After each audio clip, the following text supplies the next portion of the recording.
దానికి ఒక శిల్పాన్ని కూడా పెట్టామని అవునండి. కానీ ఎక్కడ సామాజిక అభివృద్ధి జరగట్లేదు అని చెప్పేసి షర్మిల కామెంట్ చేస్తారు. ఇప్పుడు సంక్రాంతికి వస్తారు, వచ్చి మళ్ళీ వెళ్ళిపోతారు. అలాంటి వాళ్ళల్లో వీళ్ళు కూడా ఒకరని నేను అనుకుంటున్నా. ఎందుకంటే నాన్ లోకల్ పొలిటీషియన్స్, వీళ్ళు ప్రజల్లో ఉండరు, ఇక్కడ వాళ్ళ కుటుంబాలు కాపురం ఉండవు, ఇక్కడున్న ప్రజల సమస్యలను తెలుసుకోరు. కేవలం ఎలక్షన్స్ వచ్చినప్పుడు సంక్రాంతికి ఎలాగైతే డూడు బసవన్నలు వస్తాయో అలా వస్తారు, వెళ్ళిపోతారు. కాబట్టి ప్రజలకు తెలుసు మొదటి నుంచి ప్రజల్లో ఉంటుంది ఎవరు, ప్రజల సమస్యల కోసం పోరాడింది ఎవరు, అధికారంలోకి వచ్చాక ఆ సమస్యల్ని దూరం చేసి వారికి ఇచ్చిన ప్రతి వాగ్దానాన్ని నెరవేరుస్తూ రాష్ట్రాన్ని అభివృద్ధి చేస్తూ ప్రజలకు కూడా సంతోషాలను అందించింది వైఎస్ఆర్ గారు, జగన్ గారు మాత్రమే.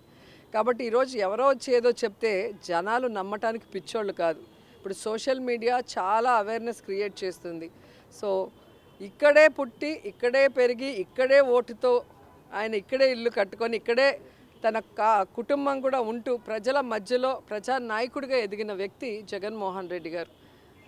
ఈరోజు ఒక పార్టీ పెట్టి తన తండ్రిని అభిమానించే వాళ్ళకి తన తండ్రి లేరు అని, ఇక మాకు లైఫే లేదనుకొని ఏడుస్తూ ఉన్న ఈ రాష్ట్ర ప్రజలకి రాజన్న బిడ్డ నేనున్నాను, రాజన్న రాజ్యాన్ని తీసుకొస్తానని పావురాల గుట్టలో ప్రమాణం చేసి ఆ తర్వాత ఎన్ని కష్టాలు, ఎన్ని అవమానాలు, ఎన్ని తప్పుడు కేసులు పెట్టి ఆయన్ని జైల్లో పెట్టినా కూడా ఏ రోజు ఎవరికి తల ఒగ్గలేదు, ఎక్కడా కాంప్రమైజ్ అవ్వలేదు, ఎక్కడా ఏ పార్టీతో పొత్తు పెట్టుకోలేదు, ఏ పార్టీలో విలీనం చేయలేదు.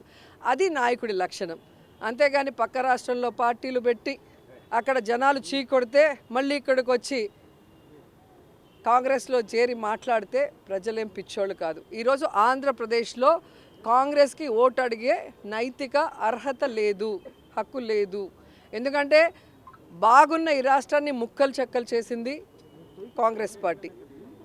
2 సార్లు కేంద్రంలో అధికారంలో కాంగ్రెస్ రావడానికి కారణమైన వైఎస్ఆర్ గారి పేరుని ఆయన చనిపోయిన తర్వాత ఎఫ్ఐఆర్లో పెట్టి అవమానించింది ఈ కాంగ్రెస్ పార్టీ.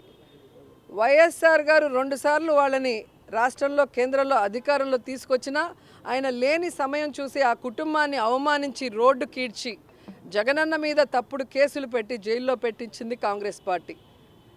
అలాగే పార్లమెంట్లో తలుపులేసి రాష్ట్రాన్ని ముక్కలు చేశారే తప్ప రాష్ట్రానికి ప్రత్యేక హోదాని కూడా అనౌన్స్ చేయకుండా ఈరోజు రాష్ట్రం నష్టపోయే పరిస్థితి తీసుకొచ్చింది కాంగ్రెస్ పార్టీ. అలాంటి కాంగ్రెస్ పార్టీలోకి ఎవరొచ్చి ప్రచారం చేసినా వాళ్ళు జీరో అవుతారన్న విషయం వాళ్ళు తెలుసుకోవాలి. రీజనల్